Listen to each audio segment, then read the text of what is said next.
Welcome to the Uncomfortable Conversations podcast, the untold stories of the 3HO Kundalini Yoga community. I'm your host, Guru Nishan, and as always, I want to thank you for listening and thank you for your support. If you haven't already, please rate, review, and subscribe to your favorite podcast platform. It really does help our ratings on whatever platform you're listening to. Please also share these stories with a friend. There is so much power and healing in our listening.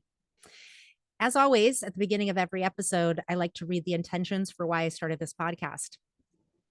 Number one, to break the veil of silence that has long permeated and continues to strangle the 3HO Kundalini Yoga community in the name of neutrality. Number two, to help validate and help clarify the complex feelings of those who have joined this lifestyle, were born and raised into it, and or who have practiced or taught Kundalini Yoga.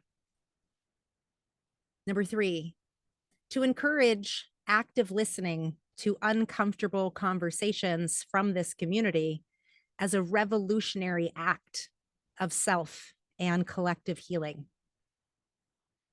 Number four, to let survivors know that we see them, we believe them, we love them, and we will fight for their truth to be addressed. Number five, to let teachers who are denying, gaslighting, or spiritually bypassing know that what they are doing is willfully ignorant and re-traumatizing to victims. Number six, to illuminate the inherent racism, homophobia, cultural appropriation, and exploitation that perpetuates the teachings, 3HO lifestyle, and the overall community ethos.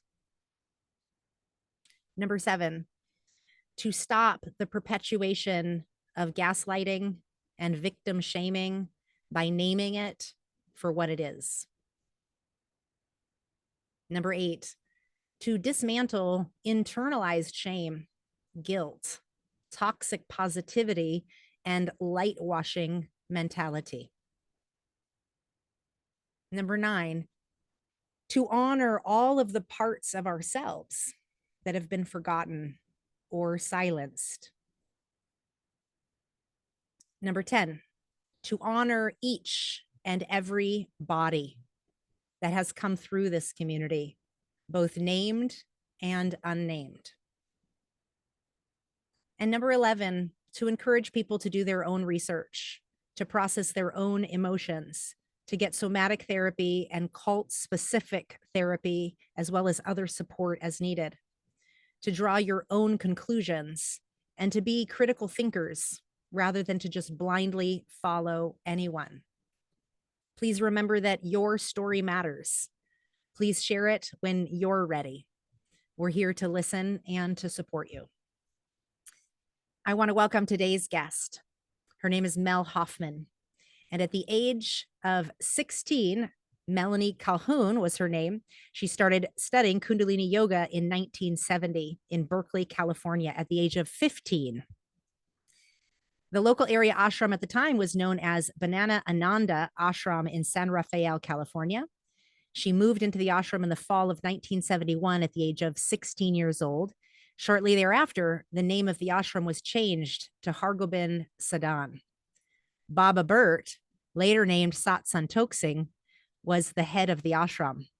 She lived in the ashram until June of 1972, when her roommate Jeannie, who later became known as GuruTarethKaur, also currently known as Jivan Jhoti Kaur, was arranged to be married to Robert Zwaag, who's currently known as GuruTarethSingh. The abrupt arranged marriages, the name changes, and the overall shift in the, quote, lifestyle led Mel to pursue her own path soon after.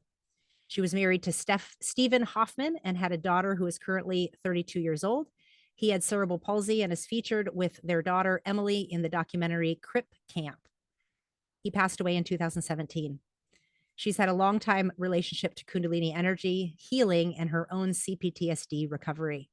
Today, Mel is happily married to Jayne Roseman for 25 years. She's a professional photographer, fine artist, and energy healer. And you can learn more about her at melhoffmann.com. See the show notes for the correct spelling. I want to welcome you, Mel. Please unmute yourself and join us. Welcome to the podcast. Thank you so much. I really appreciate you welcoming me here. Thank you. I appreciate you reaching out and lending your voice to this conversation. In our brief exchanges, and obviously in your bio, you're giving us a snapshot into the early 1970s movement from hippie into the solidification of Sikh Dharma of the Western Hemisphere. And I thank you so much for reaching out. And I just went on to ask you, why do you feel it's important to share your story on the podcast? Well, for many years, I just held the story inside and didn't find really many people that I could talk to about it. And most of the people that I knew were either still in 3HO or they had left and gone their own way. And occasionally I would reconnect with somebody, but there wasn't anyone really like me who felt so like I really didn't feel like I belonged in that structure from the very beginning. My primary interest in moving into the ashram and in practicing the yoga was to become liberated, to become enlightened, because honestly, my childhood had been so challenging and difficult that, and I already had this idea that if I could achieve the state, then I wouldn't have to come back here. So at 16, I was already thinking about, I don't want to come back here to this earth ever again. And that's kind of strange, honestly, for a 16-year-old. So I felt kind of out of sync with everybody, not just in the ashram, but also in my peer group. I was mostly interacting with adults. And some of the adults in my environment were not treating me as I should have been treated. I mean, including my parents. My parents were pretty absent. So for me, at least, moving into the ashram was like an opportunity to be celibate after being repeatedly sexually abused by many different people, including a member of my own family. And so I was actually trying to create safety, and then discovered that it really wasn't, it wasn't a safe place. And whatever I thought enlightenment was not what was happening to me. It was like, it's not there. No, it was not there. I mean, I had some pretty, I don't know how you would define them, but some pretty extreme experiences from doing. You mean once you joined the ashram, you mean? Like once you started practicing?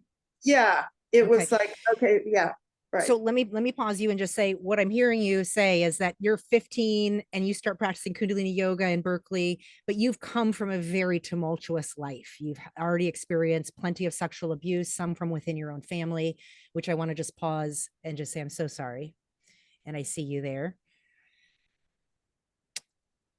You are young, you're 15, and what I'm hearing also is probably this old soul, right? This kind of rhetoric around like, you're relating more to older adults. You've been sexualized young, which we know as child survivors of abuse. It's adultification that happens.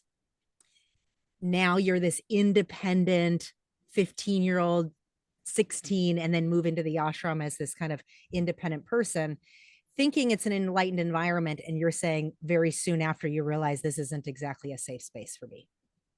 No, no, I mean, not at all. And of course, as a teenager, well, I don't know. Yeah, I mean, tell us what happened. You start taking Kundalini yoga classes. Tell us about some of those first classes. Who were your teachers? Like, tell us what got you in and what got you out. Well, there were a couple of male teachers that I remember. I mean, remember Paul Ehrlich, which he was actually one of the people who founded the ashram in San Rafael and named it Banana Ananda. And then, other people came in later. Another one was a man named Cliff, Cliff Lamoureux, and I know he did change his name, and I actually met up with him not that long ago. So he stuck with it. So that teacher, Cliff, you said Cliff LaRoe, so he converted and changed his name and ended up staying in 3HO for quite a while, it sounds like. He did, but eventually he left. And I think for him, it was more of a business thing, like a financial thing. Like he wasn't able to grow his business within 3HO, that he really needed to be free of it in order to be, he's like in a construction business. So anyway, I know that he still has the name, and he lives not that far away from here, and we met up one time. And then as far as I know, Paul had passed away quite a while ago, so I didn't reconnect with him. And then there were other people once I moved into the ashram, like Larry and Catherine Shaw. I'm pretty sure that they left, and Larry became the director of this place in San Francisco called the Exploratorium. It's like a science museum. So he was a really interesting person. I mean, there were some interesting people who lived there, and so, but you know, I was a teenager and I was surrounded by all these adults. There were a few kids there, few people had children. There was one other teenager there, but at this point, I don't even remember his name. So I was pretty much on my own, and my parents weren't involved at all. Like, basically, my mother was kind of freaking out because my dad had left her suddenly a few years before, and she wasn't really able to parent very well. So I just kind of told her that I was going to move into the ashram, but she didn't have any objections or anything. So it was a challenging time, honestly, in many, many ways. And then after, well, I should probably get a little bit more involved in what happened when I was actually there. Please do. Pretty crazy. But basically, I was extremely committed to the practices. I got up every morning at 3:30. My roommate, Jeannie, would go around the ashram, and we had this, actually lived in this mansion with like 15 bedrooms. So most of us were like paired up with somebody else. So there were probably maybe 30 people there. She would go around with the zither at 3:30 in the morning and wake everybody up.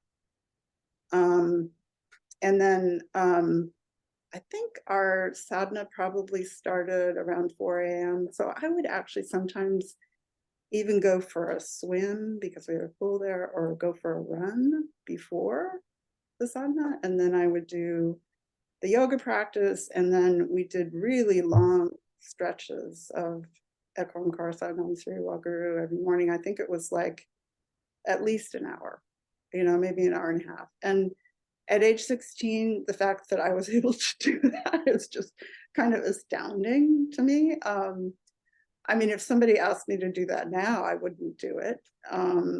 Plus, the effect that it had on me was so kind of mind-boggling, between the extreme diet, because Yogi Bhajan would often put us on different kinds of, like, I'm sure you know those mono diets, like you just eat watermelon or just eat things that were green, or oh my God, I mean, I can remember like drinking so much water that it would make us throw up, and somehow that was supposed to be purifying or something like that.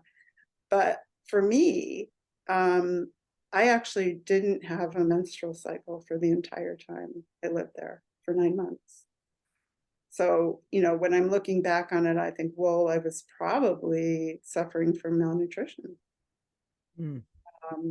And of course, the vegetarian diet was sort of a central thing. And I found out later in life that I actually tend to have very low cholesterol levels. And without enough cholesterol, you can actually really mess up your hormones. And so I needed to ultimately change my diet. But okay, so what was happening to me was that I would get into these states after doing the practices, where we would lay down in corpse pose. And all of a sudden, this very high, fine vibration of energy would move through me from my feet up to the top of my head. And then I would become paralyzed and unable to speak. And then I would go out of my body. And when I went out of my body, I started hearing voices, but it wasn't like friendly voices. They were like, I don't know, I don't even know what it was. Maybe the ashram was haunted. I'm not really sure, but they were like screaming at me. And sometimes I would actually feel like I was being pinned to the floor by these beings who, as far as I knew, were somehow trying to destroy me. It was very, very scary. And I was a very kind of introverted, shy, quiet person who wasn't really taught that I could set any boundaries or any limits or fight back or any of those things. So I really didn't tell anybody. I didn't tell anybody what was going on.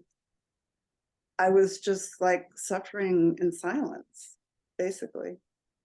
And nobody was really asking me or noticing. I remember this really stands out to me. There was a woman named Donna, and I don't know if she stayed with 3HO or not, but she was our secretary, and she was in this office space, and she would take care of all the phone calls and paperwork and all those kind of things.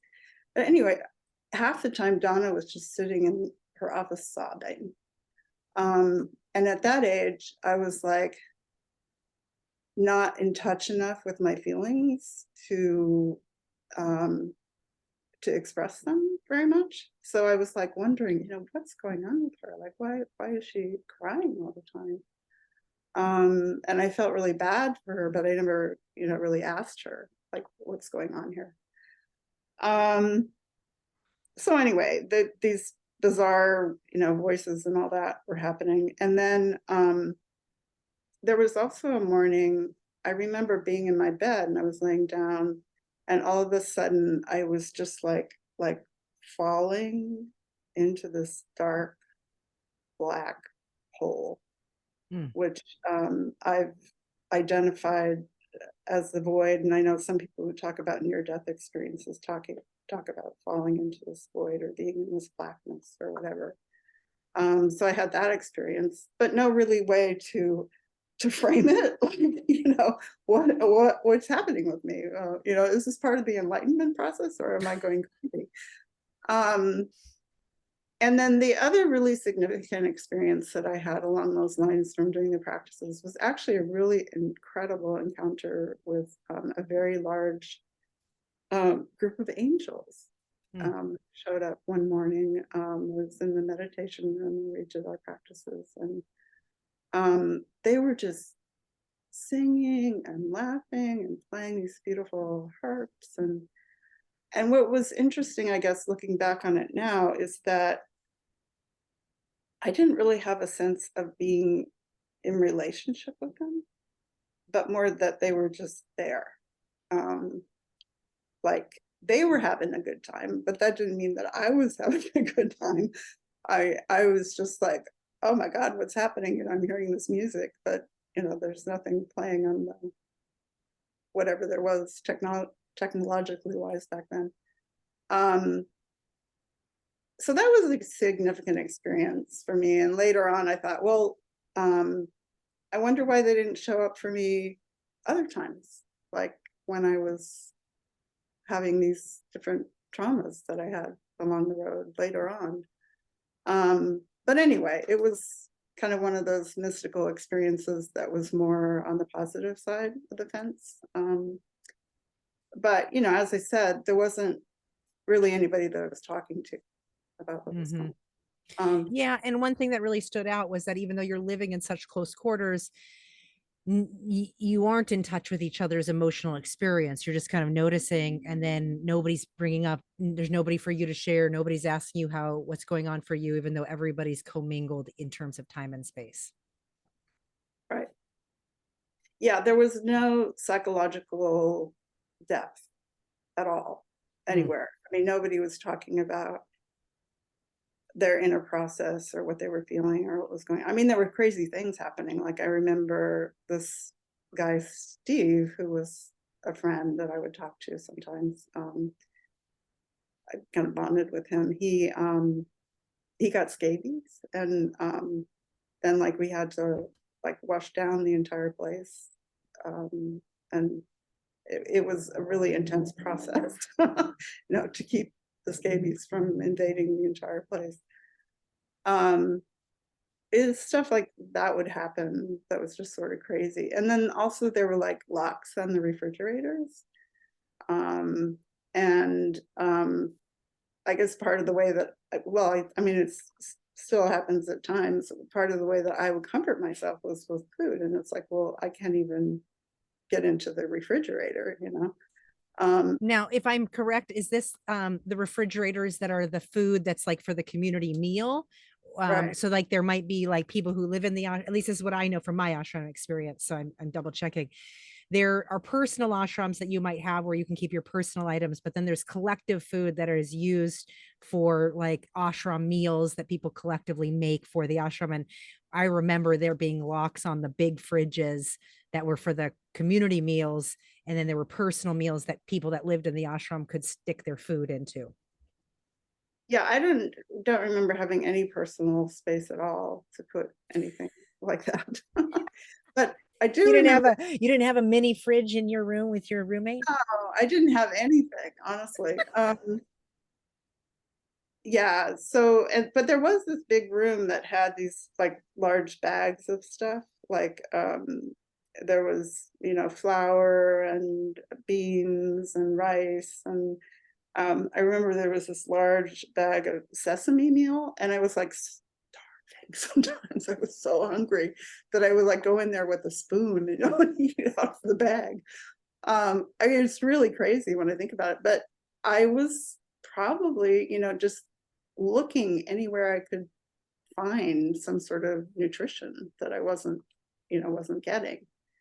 And tell us how it was set up. Like when you moved into the ashram, did you have to pay to live there? Did you have to work to live there? Did you have to contribute in terms of food or rent, or how did it set up back then? Was it just kind of a hippie commune? It was definitely a hippie commune, but there was a set rate per month for both room and board. And I actually remember what it was. It was $125, which by today's standards, like that, you go to the grocery store and you spend that much money or more. So my mother actually gave me the part of the child support that she got from my father, which was $125. And then I gave it to them. So I didn't have any money, no money, Right. No food. nothing. I mean, no resources to get anything of my own. And did the ashram cook a meal together? Was there free food provided? That was a part of it. They just kept locks on it so people couldn't go ravage it on their own. Right. Yeah. And I was a big part of all of that because I actually set it up with Berkeley High, which was where I still went, even though it was across the bay, to go to school 1 day a week. And then I would do all the rest of my work on independent study. So I was basically available as like a full-time cook and cleaner. So I did a lot of cooking and cleaning when I was there. You were like Seva devotee, it sounds like. Yeah, I really was. And the woman who worked in the office, Donna, she kept a chart for all of us. She was called the dance master. And there would be a whole, you know, schedule. But I took on a lot of extra responsibility just because it gave me something to do, partly. Mm-hmm. Yeah. Yeah, something to focus on, something to put your time and attention into. But it sounds like you were very undernourished and still not getting your needs met, and you were having these kind of crazy experiences and nowhere to share or get support. Right, exactly. Mm-hmm. And then in terms of Yogi Bhajan, he would come to visit our ashram, and he would come with Premka. So I met her back then. Wow. Yeah. And they would stay in the room where at the time it was Bert and Robin, and their daughter, and I can't remember their daughter's name at this point. So they would move out of their room and he would stay there. And initially, I remember, I think the first time he came with his family, he came with his wife and his teenagers. And then I don't remember that ever happening again. All the times that he would visit after that, he would come with Premko. And as far as I know, they both stayed in that room, but I'm not really sure. That was just my perception. And then while he was there, he would kind of hold court, like where people could come in individually and consult with him. And I remember going to him one time, like when I had this ringing in my ears and I didn't know what to do about it. So I sat down and he told me that I should take quinine. I was like, but really, honestly. And that was the other thing. I had no medical care while I was there. I mean, things would happen and I would just kind of deal with it by going and consulting with Yogi Bhajan, or whoever, or I just wouldn't say anything. Like I remember spraining my ankle one day with my friend Arlene, and I don't know if she stuck around, but we were just like dancing to some, kind of music, and I sprained my ankle, and I just let it heal on its own. I didn't even go to the doctor. Wow. Yeah. And I still have, it's not painful, but I have a strange cracking sound in that left ankle. Wow. Yeah. So Baba Bert became Sat Santokh Singh and was married to Robin. That was his first wife. And then later on, as he joined more and more, that I think he ended up marrying somebody else. But you're saying that his original wife was Robin and they had a daughter when he was running that ashram. Right. At that time. Right. And I know that when Yogi Bhajan would come in with Premka or with any of the secretaries, he generally always got the nicest room or the nicest house in whatever area he was coming to visit so that he could spread out with his ladies and hold court, as you said. I thought that was really good language. Yeah. It just happened to be the room right next to mine, which is interesting. Yeah. I mean, Jeannie and I were at the very end of the hall in a sunroom, basically, that had been converted into our bedroom. And so he kind of had easy access to me in a way, although I didn't really feel like personally connected to him or anything. I mean, I felt kind of like he didn't even know that I existed, really. But I do remember one time I was with this friend of mine, Arlene, who was an adult like everybody else. And we you're hanging out with a bunch of adults as you're normal. Right. Yeah, it was just like kind of weird but normal, and nobody ever said anything like, are you okay? I mean, where are your parents? Or whatever. It's like nobody ever said that to me ever. I would think that if anything, you probably got things more like, oh, you're such an old soul. Oh, you're so mature for your age. Oh, that kind of more like projecting into you how, which I feel as children, we got so much of like what it meant to grow up fast and to be able to kind of be a wise one for your years, even the way you navigated your education. There's a parallel because I did mine at 15, 16 and similarly. So that kind of like reverence for like, oh, you're so mature for your age. And so they start to speak to you as if you're adults rather than remembering you're 15 or 16. And you need care that obviously your environment at home didn't provide. Right. Exactly.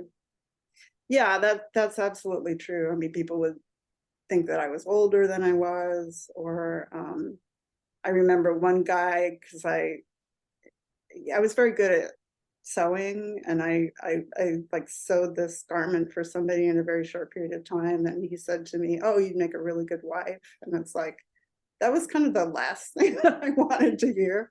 It's like, that was not a compliment, sir. No, not at all. And I already knew that I was pretty much bi. I mean, I've been with men, I've been with women, and I hadn't really decided, except for that I didn't really want to be rejected, so it seemed safer to be with men. Anyway, but what happened with me and Arlene was we ended up somehow with Yogi Bhajan, and he was alone at the time, and he'd just taken a shower. He had his hair down, and he was only wearing his underwear, like those little, tidy white. Cheras. Yeah. Oh no, you mean actually not the Indian short ones, but the actual like men whitey tighties? I think so. I mean, maybe I'm wrong, but that's what I remember.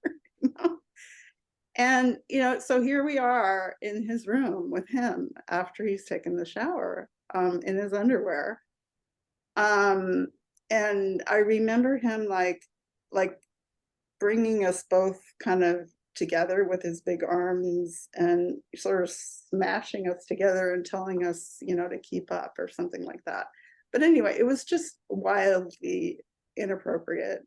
I mean, here I was 16 years old. That shouldn't have been happening, honestly. I mean, obviously I skipped out on some of the things that happened to other people, which are just horrific. But it wasn't right. It just wasn't right at all. And then also he was very involved with like doing these inspections where he would take a tour of the ashram and look under the toilet and stuff and see if we cleaned it properly. And he would say things like that God wouldn't want to come into the ashram because it wasn't clean enough and that kind of thing. And I really kind of took that to heart, like, oh my God, if I don't make sure that everything's clean, then somehow I'm not going to be bestowed with this blessing that I was seeking. So yeah. Wow.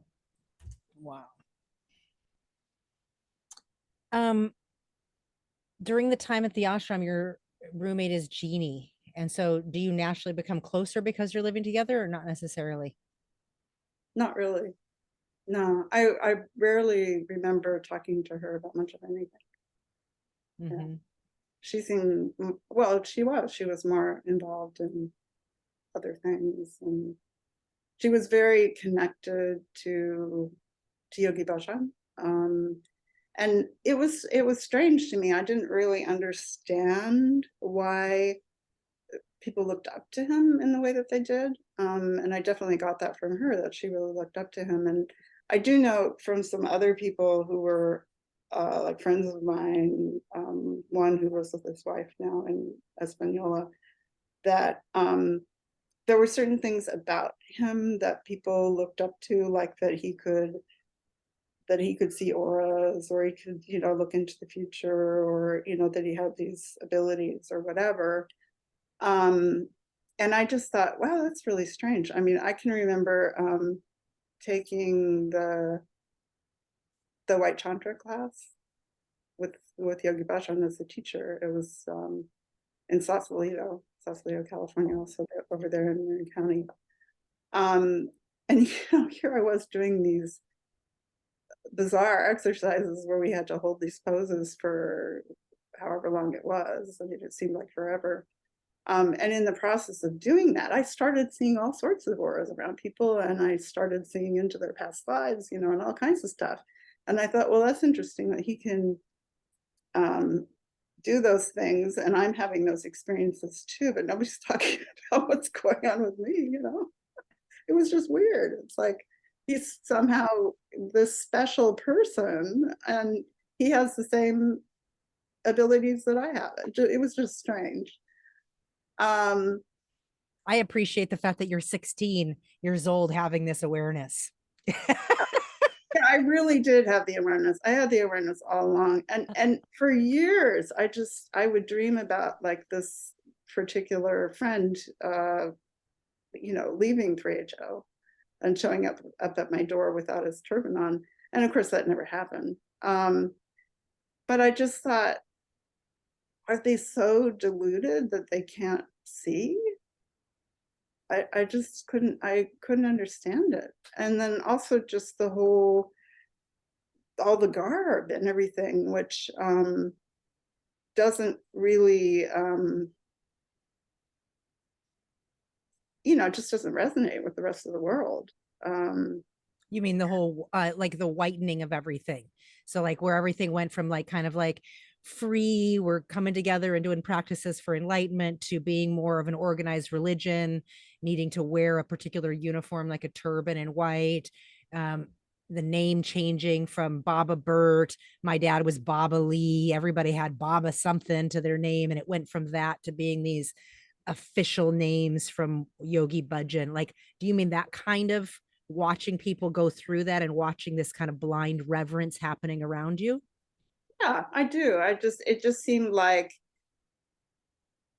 there was this separating themselves from the rest of society and not really being a part of the world. Mm. Like there was it's kind of like a lot of religions where like we're the chosen ones or whatever. And then of course that would go over into like the whole thing about it's not okay to be gay and all of that. And actually one of my favorite people at the ashram was a cook. I worked with him all the time, and I didn't know it then, but I later discovered that he was gay.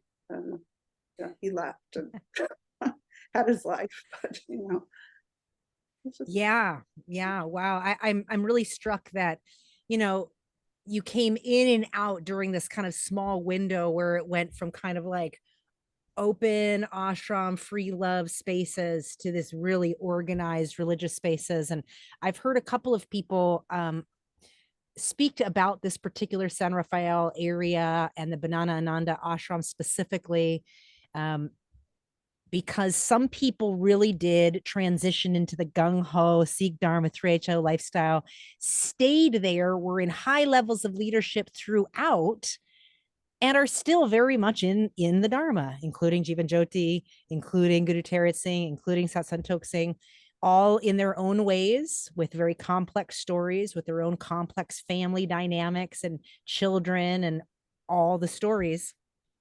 But here you are giving us the snapshot in time of that 1 to 2 year span of time where it went from your curiosity to kind of watching people that you're living with become more and more serious about a lifestyle that isn't really resonating with you anymore. I wouldn't say that the lifestyle ever resonated with me, ever. It was more the yoga Okay. um, and the potential for enlightenment that was interesting to me. And the other thing I can say about that is just that there were a lot of other people around at the time. Like Ram Dass was around at the time. I can You're talking remember. about the big time teacher, Ram Dass. Right. Yeah, I'm Okay. talking about. I mean, I know that there's Ram Dasses within 3HO as well, but I was just these clarifying for the people that Ram you're Dass talking about that the everybody Ram Dass, right? knows. Not Yes. Guru Ram Dass in our Kundalini lineage, but Ram No. Dass, the teacher that was also kind of creating his own following at the time. Right. Right. So I like went to hear him speak at Berkeley High. And then there was also Murshid, I can't say that word, Samuel Lewis. So he was connected with the Sufis. And there was actually a Sufi group that used to come into the ashram and teach Sufi dancing. So along with the solstice and all that stuff, there was also Sufi camp. So I can remember going to Sufi camp. And there was a psychic who used to come. Her name was Betty Bethard. She's not around anymore. But Yogi Bhajan at the time was kind of connecting with all these different people. And over time, I don't think he did that as much. But these different people would come in and like give a lecture or do a Sufi dance or whatever. And then there was this guy, Dr. Mishra, who would come in. And oh my God, I mean, for me at age 16, sitting and listening to him was like torture. I mean, it was just all this. I don't even remember what he talked about, but it was just like I was going to fall over and fall asleep kind of talk. Lecture. Yeah, and it's sometimes that would happen in the morning too with the sadhana. I was just so exhausted that, my head would just fall on the floor. Mm. It's so Uh, interesting as you're describing, you're talking about in those days, YB, like you're saying, would bring in guest teachers, say to solstices or whatever. And you're kind of trying to create this, it sounds like creating to learn from all sorts of mystics from all different pathways, yada, yada, not this is the right path, this is the way you have to do it, but kind of this open space that eventually was actually more drawing people of many different directions to see which ones would follow him, so to speak. right. Yeah, I think it was in that transition phase because he came to the United States in 1968, and hadn't quite developed that particular package that was being developed while I was there. And so I was really unaware that that was going to happen. Mm. And it kind of came out of nowhere. It's like, oh my God, people are wearing white, they're wearing turbans, they're wearing these stainless steel bracelets. I mean, I still, like, I'll go in a gas station and notice the stainless steel bracelet on the person and know that they're Sikh. I mean, it's just something you don't ever forget. Truth. Yeah. So it was just a very, very strange time. And I ended up graduating from high school a year early, and then going directly into a community college when I was 17. So it all happened very quickly that I continued to live independently. And Um, what made you decide to leave the ashram and actually move somewhere else? yeah, I mean, really, mainly it was honestly the marriage of my roommate that happened so suddenly. Like, I, this guy came to the ashram, he was an attorney. Yogi Bhajan basically said, you're going to be married, and then they were married. And I thought, oh my God, if I stay here, that's going to happen to me. I'm only 16. I'm not ready to get married. Um, So you're like, it let me was, get the heck out of Dodge. yeah, I would say that was probably the main thing that happened, along with people starting to change their names and to wear white. Still to this day, it's very hard for me to wear white.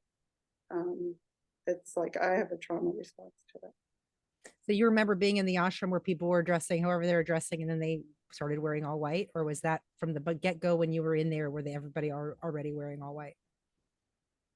It was pretty much right towards the end So that meaning started. you're living there, everything's one way, and then while you're living there, everything becomes a whole nother way. Everybody has to wear white, wear turbans, and kind of look a certain part. But that changed while you were living there within that 1 year from 1971 to 72. Right. Yeah. I mean, I was never asked to do that. I was never given another name. I wasn't part of that. But that did start to happen when my roommate got married. And they had a very traditional, elaborate Sikh marriage ceremony. Sikh wedding. Were you there? Was it in San Francisco? Was it there? It was. I remember it being out in the street, which seems really strange to me at the time, at this moment in time. But we were on this little kind of secluded cul-de-sac um, in San Rafael. And so your roommate, as you know her, is Jeannie, and then she becomes GuruTarethKaur, right? Um, Well, at the time she was Jivan Jhoti, but oh, yeah, did she choose? She chose Jivan Jhoti herself. I don't know how that happened, So honestly. this is, I'm going to just pause and to say, I could be getting this story wrong, but I'm going to say it. And if you want to, if you're a listener and you can correct this story, or Jivan Jyoti yourself, if you want to come and correct the story, I'm welcome you to come correct it. But my understanding is she chose Jivan Jyoti. This was the name that resonated her. And then her name got changed to being the same as her husband. So GuruTarethSingh was named GuruTarethSingh. And then what Yogi Bhajan was doing to a lot of the people, which goes a lot to what happens in cults when your identity is taken, is he would make the husband wife the same name. So the only way you could actually tell the part was the car or the Singh. So I think GuruTarethSingh gets named GuruTarethSingh, and then she gets named GuruTarethKaur. I think she always loved Jivan Jyoti. So it sounds like she, from your recollection, she became Jivan Jyoti. And when she was, quote, forced by Yogi Bhajan to change her name to GuruTarethKaur, she honored, quote, her teacher, kept that name. But when he passed, my understanding is she went back to Jivan Jhoti because that was always her own personal choice and her own resonance. So Uh-huh. that's my limited understanding of that story. Right. And I would say that there are a lot of people who have the same name, but there are some that don't. Yeah. And Jivan Jyoti is a unique one. Like I know my mom, for example, when she's the one who chose her own name. She found a Shabad and that Shabad resonated with her. And that's how she kind of found her own resonance of her name. But when Yogi Bhajan was naming people, my dad's name got changed from Baba Lee to Mere Pyare Singh. And so a lot of couples, and I know this happened to some of the women where their name got changed to the men's name. But in my parents' case, my dad's name got changed to the woman's name. And so there ended up being kind of this built-in marriage tension around having to uphold a name that wasn't your own choice, so to speak. Right. And I'll go back to your story. You stayed Melanie because you weren't interested in taking on a name or being named by Yogi Bhajan or any of those things. It sounds like you always just stayed Mel. Yeah, I did. By the way, I am starting to feel some of that energy moving. I don't know, I might jump or something. Anyway, okay. We're going to go ahead and pause for a second. Yeah, sure. Okay, so there were a couple of really bizarre things that happened. One of them is that I went to this small school when I was growing up. It was like a school that was modeled after Summerhill, and I went there for 6 years. So it was basically one of those like quote free schools of the 60s. And it was started by 4 men who all taught in the public schools, and they wanted to create this alternative school. So anyway, when I went there, we did a lot of camping, and on one camping trip, there was a parent who was married, or parent who had a boyfriend who basically sexually molested me when I was 14. And somehow he ended up moving into the ashram. Yeah, like the gardener. Yeah, I know. I mean, I actually recently was trying to kind of piece this whole thing together because the woman that he was with, I was also involved with her as well, which is really bizarre. I mean, it was like the 2 of them and their 2 small children, which is, I mean, the whole thing is just so weird. Convoluted. It's crazy. And it was all involved with this private school that I went to where there was actually a lot of sexual abuse going on between teachers and students and parents and students and all that kind of stuff. But anyway,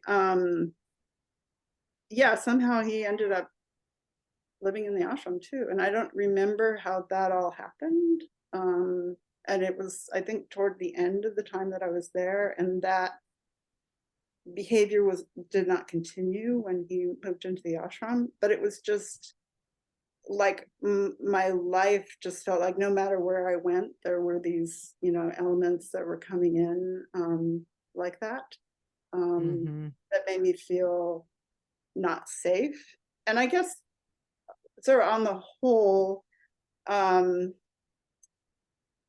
because I had a Kundalini awakening basically as a result of doing Kundalini yoga, over the years, I've sought out help to deal with that process. And there was one person in particular that I worked with for a while, who was like a, Kundalini expert, not in Kundalini yoga, but in the whole process and what happened. The energy surging, that kind of stuff. Right. There's one group that calls it like when lightning strikes. That wasn't what I experienced, but some people have that kind of lightning bolt experience. But anyway, it often leads to things like the dark night of the soul, and really just kind of going down into the depths and having to face a very intense trauma healing process, which is a lot of what I've gone through. Anyway, I was working with this woman, and it was very helpful. And even the therapist that I was seeing worked with her a little bit. And then, and she knew how I felt about Kundalini yoga and 3HO and the whole thing. she contacted me and she says, you know, I'm actually going to take the Kundalini yoga training. And I thought, oh, why would you do that? I mean, that's insane, you know? So she went and studied with Guru, was it Guru Jagat? Was that who it was? The woman Oh in Lord, the one in Santa Monica, yeah, the one who down there. passed away, the Rama super predator cult person. Exactly. Oh my God, like what a choice. I know. Yeah. And I said, you know, you really don't want to do that. I mean, that's a really bad idea. And she explained to me how she has like these abilities, you know, to see energy or whatever, and that when people were doing the yoga, they were having these amazing things happening to them. And so she really wanted to, you know, study it and everything. And at that point, I just thought, I can't work with this person anymore. This is not working for me at all. And then Wow. this book came out, and then it was like, I mean, we even discussed that, the fact that all these people had been abused and mistreated and all these things that happened that were just horrific and that had totally altered and changed people's lives. And, you know, for me, it was like, this yoga is fucking dangerous. I mean, especially for young people, especially for children. I mean, if you're a child, you should be playing. You shouldn't be chanting Agron Satnam Cerebral Guru for an hour. 2.5 hours. Yeah, you just shouldn't be doing that. And that it's just not safe. The yoga is not safe. I mean, maybe it's safe for some people, but at least it was not safe for me as a young person. And I wasn't getting the support that I needed in order to process the experiences that I was having. And so it's taken me basically my whole lifetime. Mm. That. Mm. And so for me, it was just reckless and dangerous for her to be doing this. So anyway, you know, we had a parting of the ways. But in the meantime, I got pretty mad about it several times. And she just kept insisting that it was such a incredible technology. Anyway. Yeah, it is a bit disturbing to hear it like bundled into a category of a technology. And I even hear people that are from the early your area, the San Rafael area, who didn't quote continue on with the 3HO Sikh Dharma path, but still continued to, you know, to practice and teach the Kundalini yoga technology as if so much of what YB brought was a legitimized practice.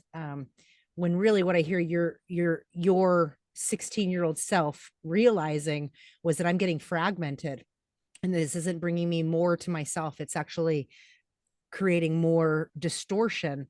And surges of potent energy. Energy is powerful, but electricity can kill somebody, right? This idea that if we don't really understand the potency and we've been delivered information that might not be fully housed in real truthful history, but rather predatory history, what is it that was actually being practiced, right? How did you feel when all this came out in 2020 and the book and how did that help you there had been so much years and yet it doesn't mean that these experiences are far away for you either. Right. It was honestly, it was a tremendous relief.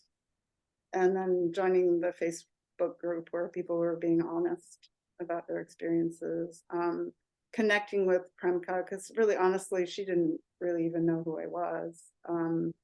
And then we had some interactions with each other. And then the other thing was that the whole Olive Branch investigation and the report, I actually got some money. It wasn't very much. Oh, you reported because of the personal experience of what happened to you young.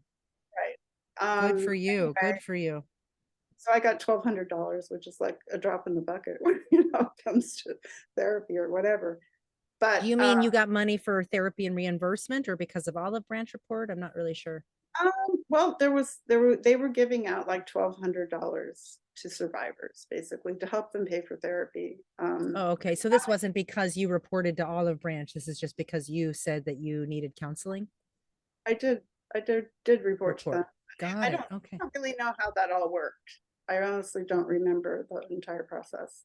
So I But just want to pause, and I want listeners to hear there was no money given from the olive branch. Any survivor that had been directly abused YYB by YB in any capacity were welcome to come forward and share their story anonymously. And so I hear you sharing that you did that in one phase of when that was called to offer. In a different point around that same time, there was an offering of counseling reimbursement. First, they had a counseling offer where we got to be a part of 10 sessions of counseling through their employee program, essentially. So the SSSC extended counseling through their employee program, which allowed us all to get counseling up to $1,200. And then there was a separate program that came soon after that had to do with counseling reimbursement up to $5,000 to $10,000. Any one of those, it sounds like you got to get some cash for some counseling reimbursement. Yeah, as a matter of fact, I just got $1,200 without really providing any documentation whatsoever. Fair enough. Yeah, and I don't really remember the person that I interacted with, but it was somebody from 3HO. Got it. But you didn't necessarily do a reparations claim on this last round. That wasn't a part of the process you joined. No, I didn't. I actually did. I was part of the Facebook group, and then I wasn't at some point because I was just getting triggered too much, and so I wanted to kind of separate myself from that. Not that I wanted to separate myself from certain people or whatever. It's just it was overwhelming. It was overwhelming.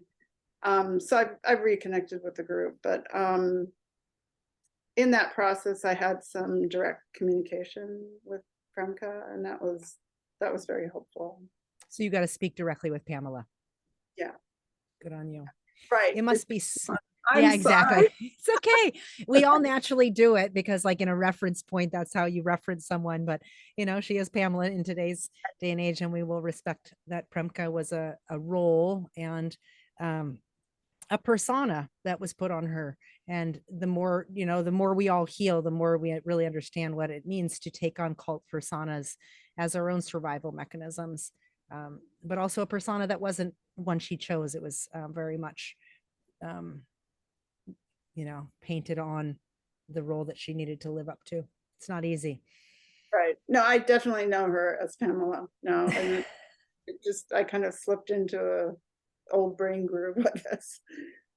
Very normal. Very normal. Well, I know you have some old pictures that I think are awesome because it really gives a snapshot into time. Before we move into the picture gallery, is there any more that you want to make sure that you share about your experience or your story or that time, or just anything in relation to 3HO, Yogi Bhajan, whatever? Well, I noticed despite the fact that there were certain like rules, like you don't get divorced and that kind of thing, that happened anyway. And the one friend I know who's still in Española basically divorced and also became pretty estranged from his son, which I find sad. Yeah. That happens. That in 3HO, you know, like you're either in it or you're not in it. And if you get divorced and the other person isn't in it anymore, then that can break up families too. Mm-hmm. Yeah, and the amount of stories like that's what continues to blow my mind. I mean, I had left a long time ago too, and you kind of leave something in its frozen time, not realizing that everybody else ages and has entire lives through these worlds that you've left, right? So I feel like that's one of the reasons why that Facebook group was so powerful and so healing, but then also so triggering simultaneously, is because before we knew it, we had 5,000 people in there, and some people were from as far back as the 70s, like you, who left a couple of years in, who's still trying to put pieces to the puzzle. And as you started this podcast with, Mel, a lot of the people that were in your ashram became entrenched 3HOers. So it's not like you had anybody, those relationships still, you know? So again, it's kind of like a blast for the past to end up in that group, and overwhelming because it's like, whoa, people are talking about it always from their own point of view, because that's all we can do. And yet not everybody's point of view matches up the storyline of somebody else's experience of the same exact thing. Right. And that actually does spark a couple of memories. One was that Baba Bert, prior to being in the ashram, was like the manager for the Grateful Dead. Interesting. How cool. Yeah. And then the other thing is that toward the end of my time there, Vikram came in, the guy who was in the animals. Yeah, exactly. So there was sort of a connection also with like the rock and roll world, which was, you know, interesting. What a theme, right? This kind of rock and roll era. And we keep hearing it in all of these stories of 3HO of how the music, right? The music and how this kind of like rock and roll era music, whether it's Grateful Dead or, you know, Led Zeppelin or, you know, that era of kind of like revolutionary music got then channeled into this revolutionary spiritual path. And we've heard it from Peter, we've heard it from Guru Ganesha Singh, we've heard it from, you know, hearing Baba Bert. I mean, first of all, I'm just stuck on that. His name was Baba Bert, like go Sat Santokh Singh, like, and I know, you know, Jivan and Kaur, and you know, there's a whole family dynamic of people that I love and I'm connected to that link to Sat Santokh Singh. So hearing the old memories and how early this is, right? That somebody at this age and stage gets so committed to the path and committed to the teacher that was Yogi Bhajan to them. Same thing hearing Jivan Jyoti's relationship with Yogi Bhajan, and then hearing that this attorney flies in and Yogi Bhajan marries her off. Well, GuruTarethSingh was Yogi Bhajan's early attorney. He was the chancellor and the attorney that dealt with all that early allegation stuff, folks, like the Time magazine article in 1977. You know, look at who was signing that attorney stuff for YB during all those 1970 to 1980 years. GuruTarethSingh. But what was surprising to me, I guess, was when Premka's book came out, was that stuff was already out there. I mean, it was out there. Lawsuits, everything, it was already there. But whenever I would try to talk about it, nobody would listen to me. It was like I was talking about something that didn't exist. So meaning when you talked about it, when? Like, you know, with this friend in Española, it's like, this stuff has been there for years. It's not like this book came out and all of a sudden there's an acknowledgement. I mean, there's been an acknowledgement all along. It's just that people haven't been paying attention.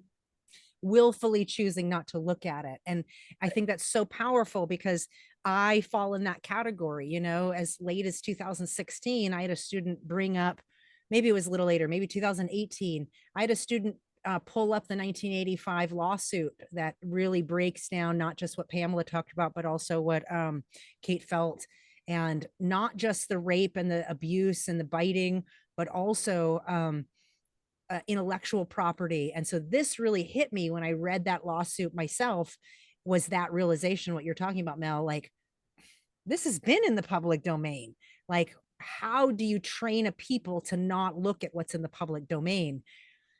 You know, and then we willfully choose not to read it. And people can, to this day, that's still showing up. We willfully choose not to listen to these podcasts. And sometimes it's because we know our trauma healing process and we know it's not good for us right now. But on a different side, it can also just be like, I can't hear that so that I can continue teaching what I teach or believing in the reverence of something magical and special, when really, if I read this, I'm going to realize this is a house of cards and I've been blowing it up with my life force. Right. And you know, the irony of the whole thing is that Kundalini herself will bring that all to light. I mean, that's you're talking about the reverence of the energy itself. The energy itself brings it all to light. It brings the truth. It brings the trauma to the forefront to be dealt with. Honestly, in my view, whether you like it or not, I mean, it's just sort of like part of the process. Yeah. Well said. Yeah. Well said. That's been my experience. The more I run from it, the more the dark truth is going to rear its ugly head for me to witness or not. And I can continue to willfully not pay attention and all the things until life is such a disaster that you have to, you know. But I will say the teachings have been so powerful, and the grip that they can hold on us, and myself included, can keep us from seeing things that are in plain sight. Mhm. Yeah. Yeah, I really have to catch myself sometime. And actually, I was going to mention this before, but I forgot.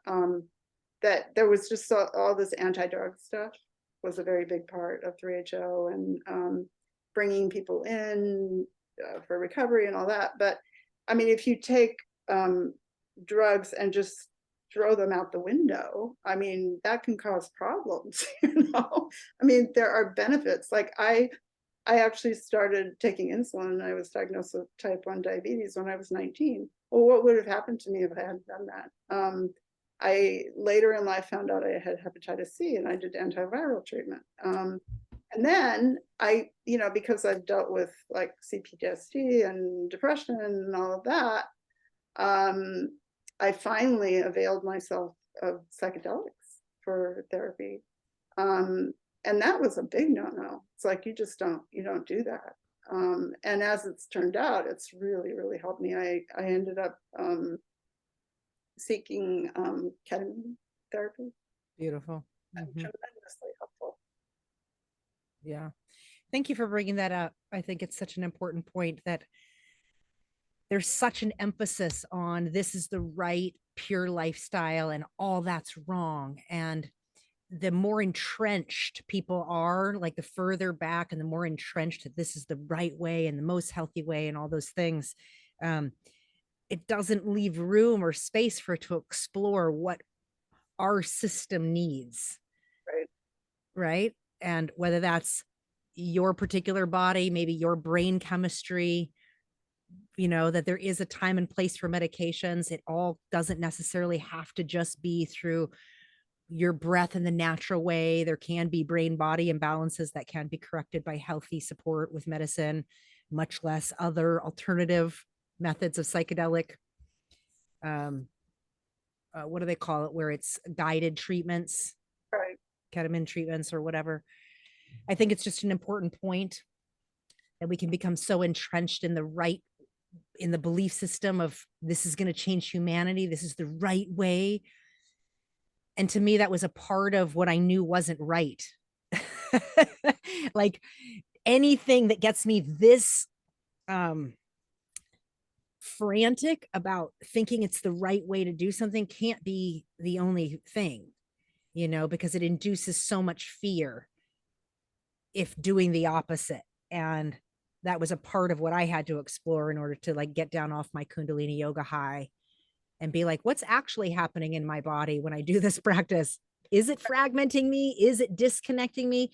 And that's why I found the stories you were talking about, as weird as it might sound to some people, when you go through a really intense Kundalini yoga practice, you do 2.5 hours, or let's just call it an hour of long Cars, which I can really appreciate that meditation. It's one of the quote meditations that sustained me through very challenging. I did it as a teenager quite a bit, and as a young adult. But you can be having quote mystical experiences that are disconnecting you from yourself, right? You're ending up in black voids, you're ending up in fragmented places, whatever you were talking about, yelling spirits and stuff. I never really knew how to house some of the experiences that had happened. And I can't say mine have ever been vivid like yours like that. But it was in 2020 when I listened to Ganesh's son, who's a Khalsa.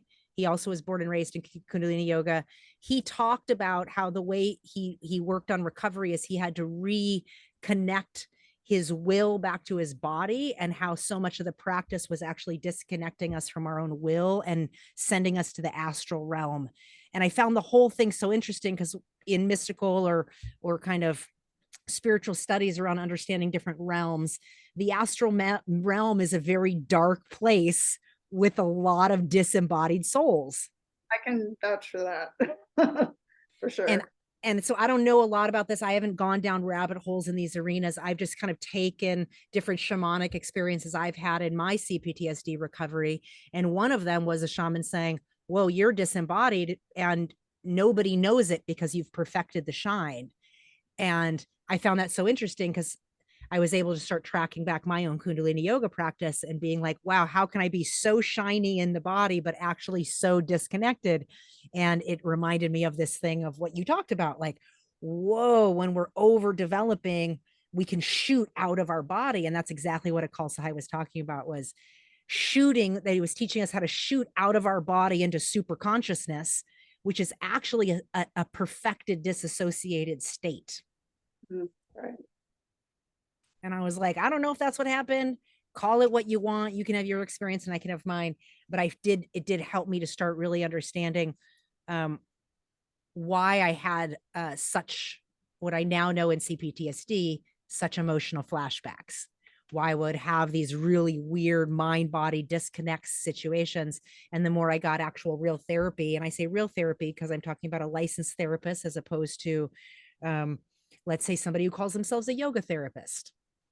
Doesn't mean that they're not a good practitioner, but they might not be coming at it through a mental health lens, right? Like you're talking about with your therapist or the Kundalini person who starts going down the Kundalini energy rabbit hole.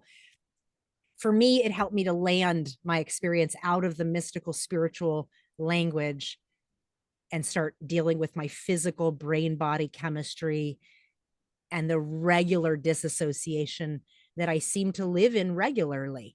But I would have never seen myself as a perfected disassociated state, where I feel like when I'm hearing you, Mel, you've been at this since you were 16.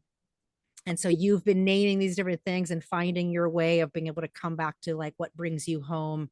And I can see why 2020 would have been a relief, because you've been doing all this on your own, trying to make sense of things for so long, where there hasn't been any public truth telling. There really wasn't. There was a little, but not a lot.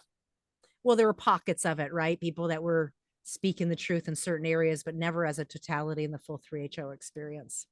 No, not at all. Yeah. Well, I want to thank you for bringing yourself here. It's really, again, an interesting memory lane and a snapshot into a lot of people that many of us know and love, and that are still very much rooted in 3HO for their own personal reasons, and are probably going through their own processes of self-examination as well. Show the photos. We were there. Yep. I wanted to show the photos, so I wanted to move into that now. And let's see. So Mel has some old photos. If you're listening to this on the podcast, I welcome you to join us over on the YouTube channel to look at the visuals that we get to see today. And I'm going to let Mel go ahead and explain what these are. Okay, so this is a photograph that was taken by Lisa Law in 1968. So that was back when Yogi Bhajan first came to the United States. And there are some people in this photograph that I know that this was taken in San Rafael, which is where the ashram was that I lived in. These photos are so early that I actually don't even recognize some of the people that I know. But this fellow with the afro in the front, Solomon, he and his wife Cherie, who's right behind him with the dark hair, they lived in the room right next to mine in the ashram, and they had a son, and I used to babysit their son.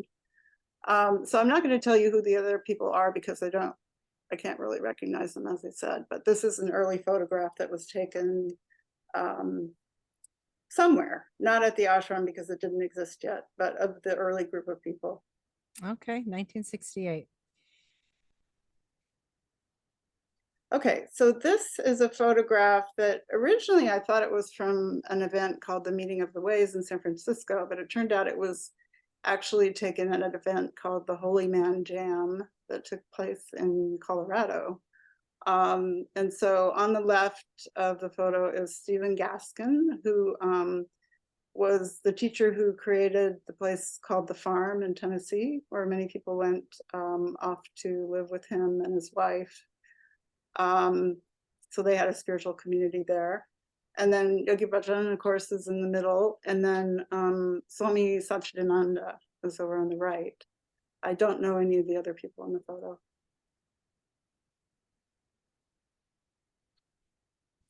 Okay, so this was taken apparently at the ashram in San Francisco of Dr. Mishra.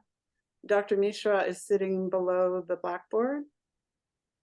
I don't know the fellow, well, I guess it would be to his left, but in the photo on the right, then Yogi Bhajan sitting next to Mishra, and then the fellow who we call Baba Bert, now Sat Santokh Singh. That's Sat Santokh Singh. Wow. Yeah. And then his wife, Robin, sitting next to him. Wow. That's some early photos. Do you know who this person is down in the left corner? I don't know who that is. Fascinating. Yeah. Okay. Okay, so this is a photo that was taken of me in my room in the ashram. And as I mentioned before, Jeannie and I lived in the sunroom at the end of the hall.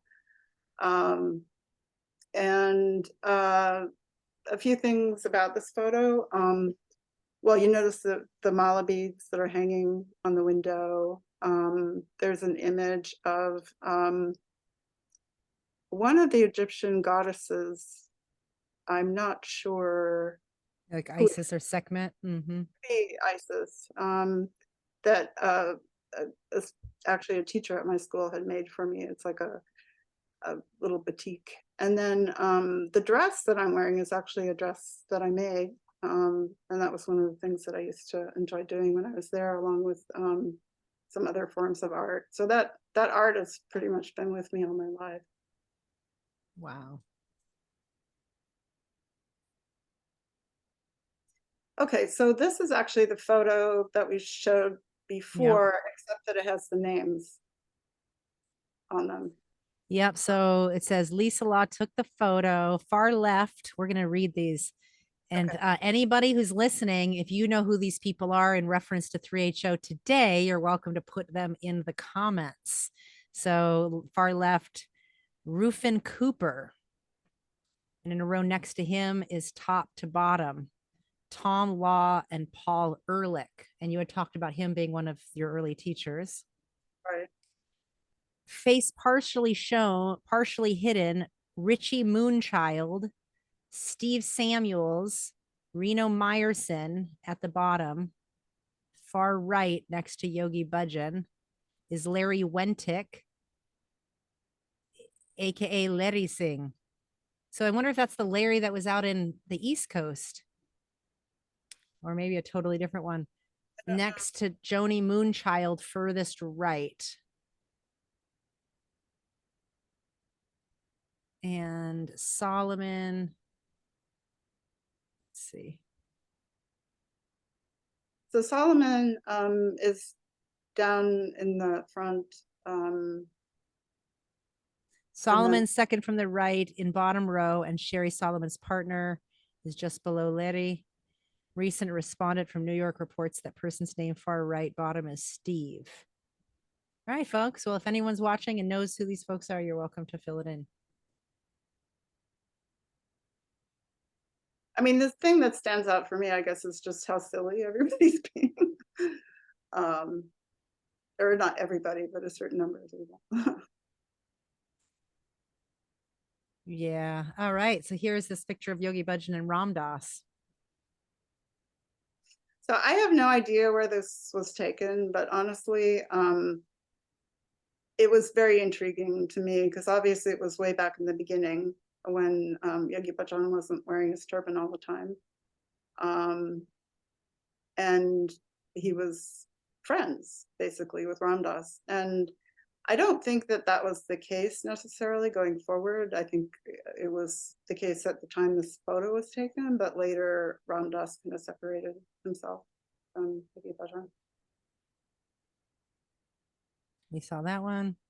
Yeah, and then this one is the other photo that we saw was a cropped version of this. And I guess the interesting thing to me that I noticed was it says that Tom Law is over on the left next to Stephen Gaskin. And I'm wondering if Tom Law and Lisa Law were married. I don't remember anything about Tom Law, but apparently he was some kind of a spiritual teacher as well. Interesting. Yeah. Because Lisa Law was a photographer who did a lot of portraits of celebrities, for example, along with these. And it seems to me that she probably is connected to it through her husband, but I don't know for sure. Yeah, interesting. Yeah, and I just want people to really see. I mean, this is a part of the nostalgia that brought so many of our parents in at this time, was the universality of it, right? It was being brought as if, all the teachings from all the different faiths are all located and housed here. And so, there weren't kind of you have to wear a turban, you have to do this, you have to do this. It was, at first, it was kind of everyone's welcome. And there were a lot of people, as you're explaining, Mel, that went and did their own thing as things, quote, got more solidified, and YB was trying to make people convert to a certain way to do it. Some people were just like, nah, I'm out of here. That part's not for me. And as you said, they went and started the farm, or in different communities, the people that were the early leaders might have just moved on with their own practices. And then YB kind of put new leaders into position that were following the protocol, wearing the turban, vying for the Mukhya Singh Sahib titles. All these things started coming in around this time that Mel is really giving us a snapshot in. And I think these pictures give us a picture into that. Not everybody's wearing turbans yet. Some of those early solstices, they weren't. Those things, it was after that 1970, 71 where these things got a little bit more solidified. Well, and also the key kind of word that jumps out at me is man, the holy man jam. I mean, are there any women here? No. The holy man jam. I mean, the meaning of the ways was the same way. I don't remember one single female spiritual teacher. Fascinating, because it was right in the midst of the white women liberation movement and everything. Oh yeah, and that actually reminds me, I had to look it up because I couldn't remember the name of it, but do you remember the Grace of God movement? Yes, and there was the whole Grace of God movement that was starting to happen around this time, right? It was, and I actually remember going with Yogi Bhajan and a group of people from the ashram, or even some people who weren't in the ashram, to Broadway in San Francisco, where they have all the strip clubs, and like doing a march about the grace of God. You're kidding. Hold on. You're going to have to tell us more about this. That was really something. And there was this one woman who somehow was connected with the ashram, but I can't remember how, who was actually a belly dancer, and she was belly dancing at this event. And we were all, walking along, chanting, the grace of God or something, like trying to save these people who were stripping. You're kidding. Hold on. I need you to explain to listeners what the Grace of God movement is real quick.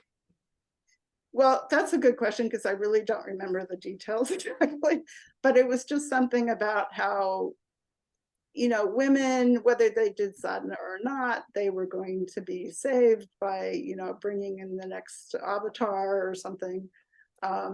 That, just women had these special powers just by virtue of being a woman. But, of course, they had to behave certain ways. And part of that was being, graceful and obedient and, all those kinds of things. And this is personal, but I do remember him saying, and I've heard this from other people too, that like if you leave 3HO, you're going to end up being a drug addict and prostitute. I don't remember him specifically saying that to me or anything like that, but that kind of happened to me a bit in my 20s.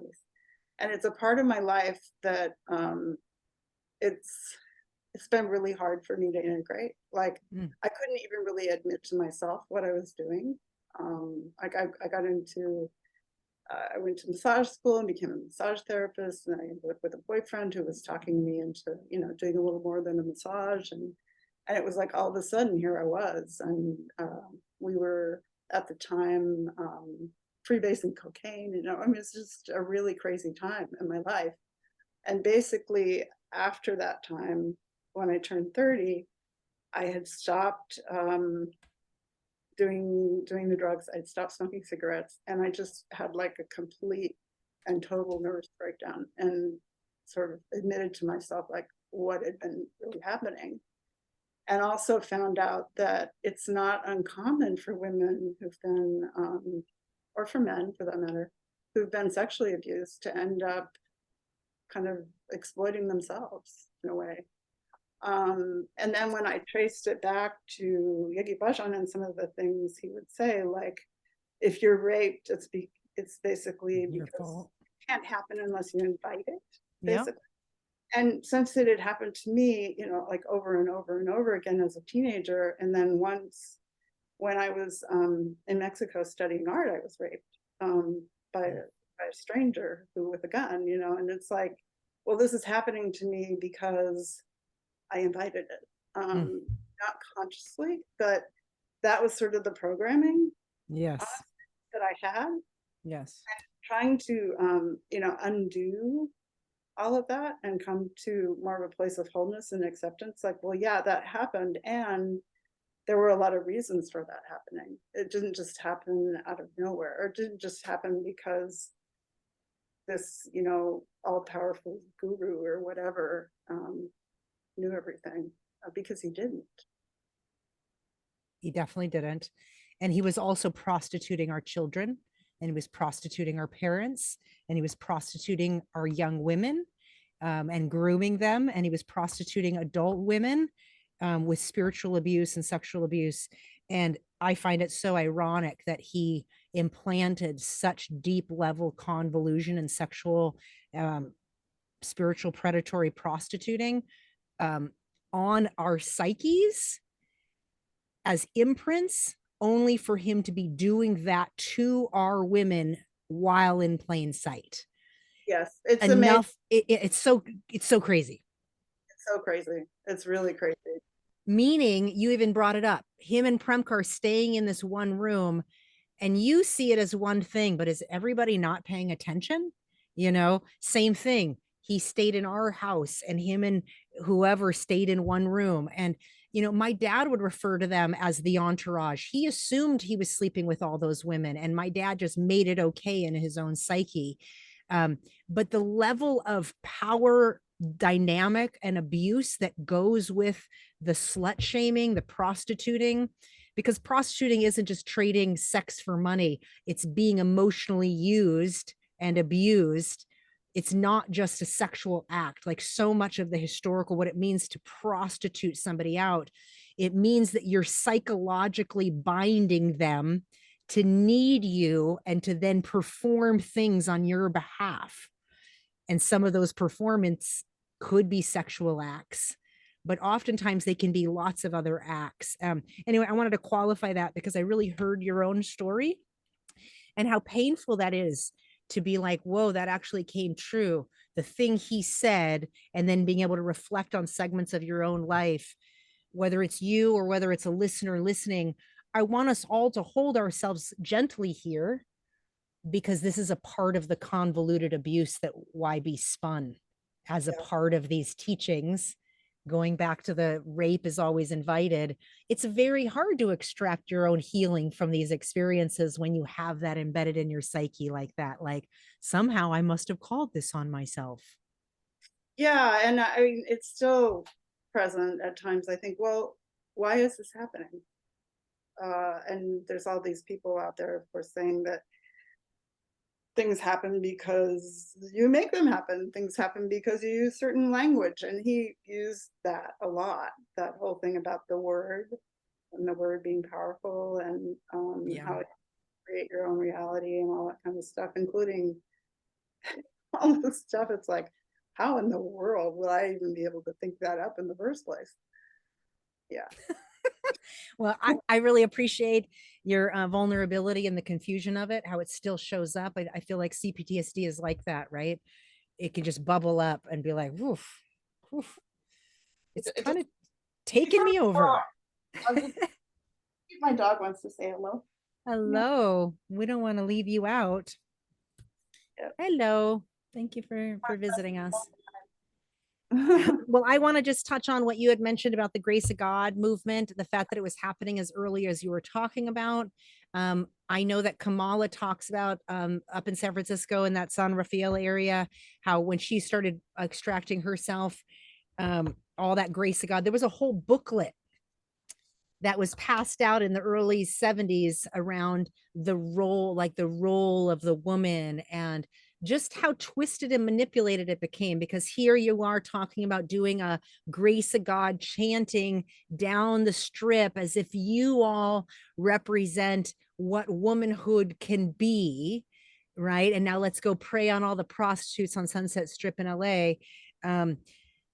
Meanwhile, he's again sexually abusing some of those very women by this time. And then we know that continues to go on for 20 plus 30, 40, 50 years in the name of spirituality, which only makes it more twisted. At least in prostitution, you get what you paid for, right? It's like, hey, baby, this is what you get. And this is how much it costs. And at least it's upfront. Where what YB was doing is he was buying our women, offering money, offering, I'll take care of you. He was sugar daddying himself out to our kids. Meanwhile, keeping our parents in perpetual poverty, both emotional and spiritual poverty, and then exploiting us that if we leave, we're going to end up being prostitutes.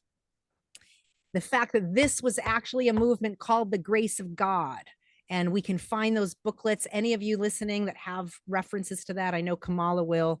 There are whole booklets that she talks about. And when you read this stuff is so misogynistic. It's just sick. It's misogynistic with whitewashing spirituality wrapped around it.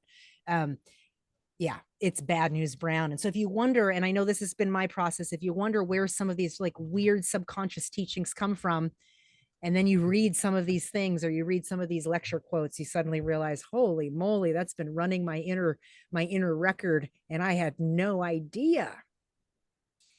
That's what's real. That's the trickery. So I think that Grace of God movement really represents some of the sickest trickery that's wrapped up in the teachings. This whole idea that women were 10 times stronger, women had all this grace, women had all this power. And so because men are so pathetic and women are so powerful, women, you need to serve the men. Yeah, and it didn't give women really many alternatives in terms of being independent financially either. Yeah, well said. And So so much more. Yeah. you know, women do it or men do it or whoever does it for the money, but the truth is that part of that is because there aren't other options. So well said. So well said. And it's a part of what cult abuse really does to us is we don't really understand how much our lives get so entrenched that you don't have other options, whether you don't have physical, financial options, or just in your own psychology. Your entire family, your entire lifestyle, your entire livelihood, everything has been wrapped around the devotion and dedication to this community. It can be very, very hard to say, who am I if all this ends up not being true? It's hard stuff. Where you started seeing that at 16 and started pulling yourself out. But I also know it wasn't an easy road from there. It sounds like you had to go through so much to be able to land where you are today. Oh, absolutely. It's been a very long journey. My wife can definitely vouch for that because she's been with me throughout. And you know, sometimes when I think about my life and all the different things, all the different stages, it feels kind of unbelievable. Surreal. Yeah, it feels very surreal. It's like, I mean, I don't need to watch a movie. I can just remember my life. Well, I'm happy to hear that you are integrating and getting the support you need in your own CPTS journey, but also as an artist, I'm discovering there's so many aspects of my own creativity that were stunted and never offered attention or the breath of life because I was busy being a wonderful child yogi. And I just want to honor you for that. I don't know all of the twists and turns of your journey, but it sounds like you've been pulling yourself out from dark places and bootstrapping most of your life. And it makes me happy that you've had a loving partnership to support you along the way as well. I wish for that for all of us and for me and for many more that I know it's not so easy to find. Right. Yeah. Surviving this particular cult experience, whether it was for a short time or for a long time, is just it's a major endeavor. It is. And when we're child survivors of sexual abuse, and especially sexual abuse from our own family members, it's added convolution. And this has nothing to do with Mel's story, but I do want to put it out there as a survivor. Um, I have taken the approach that when I attract convolution in my life, it's not because I am thinking convoluted. It's not because I myself am convoluted, but because I have gone through very convoluted experiences that have wrapped themselves around me. And so when I recognize convolution, I start allowing to be able to pull these things that never were a part of my soul.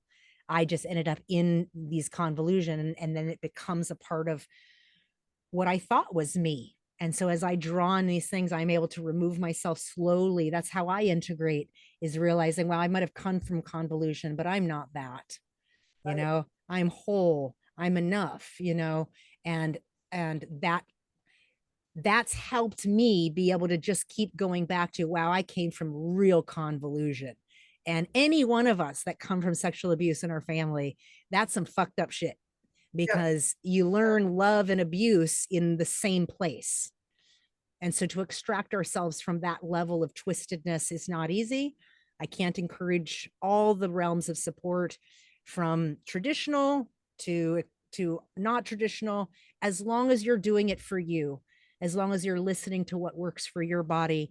And let's listen to Mel's story here, is because she was always listening to what was right for her.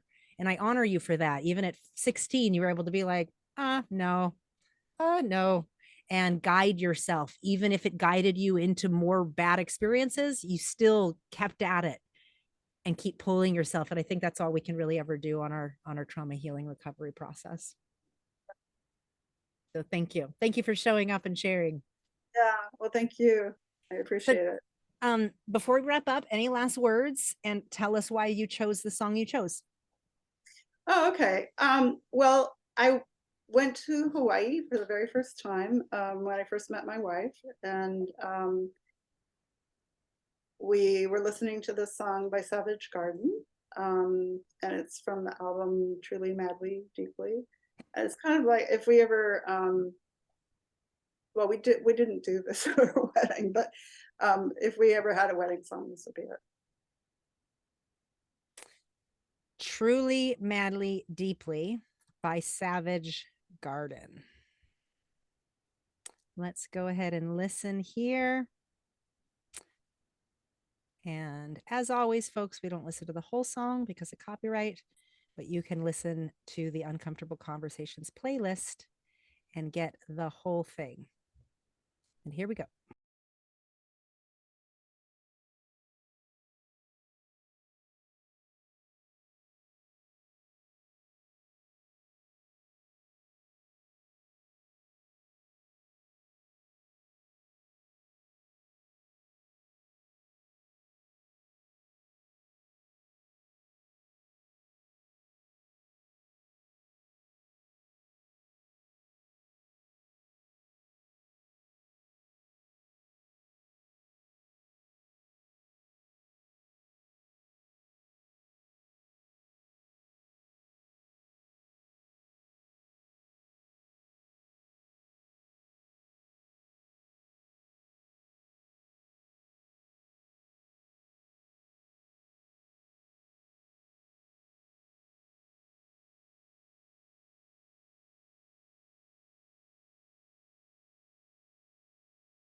I fell in love with that song when I heard it for the first time.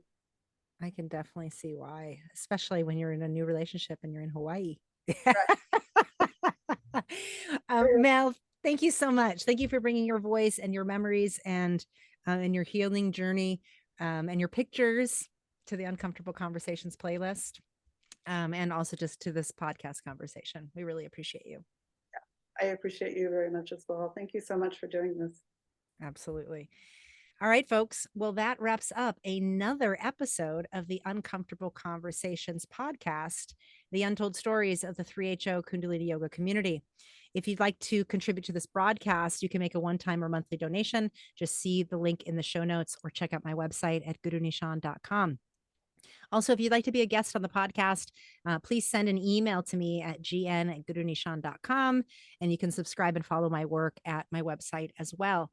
If you don't know, I recently launched a new podcast called Uncomfortable Conversations on Predators in Business, Community, and Culture. If you've been listening to this podcast for the last 3 years, you know that it's helped me go into all sorts of rabbit holes around my own false identity and helped me really realize that this conversation is not unique to 3HO. This type of predatory abuse, these type of tactics of coercion are not unique to our special teachings, but rather they are formulas that are used all across the world, have their roots in colonialism and imperialism. And so that platform of Uncomfortable Conversations on Predators in Business, Community, and Culture offers larger context conversations outside of the 3HO story.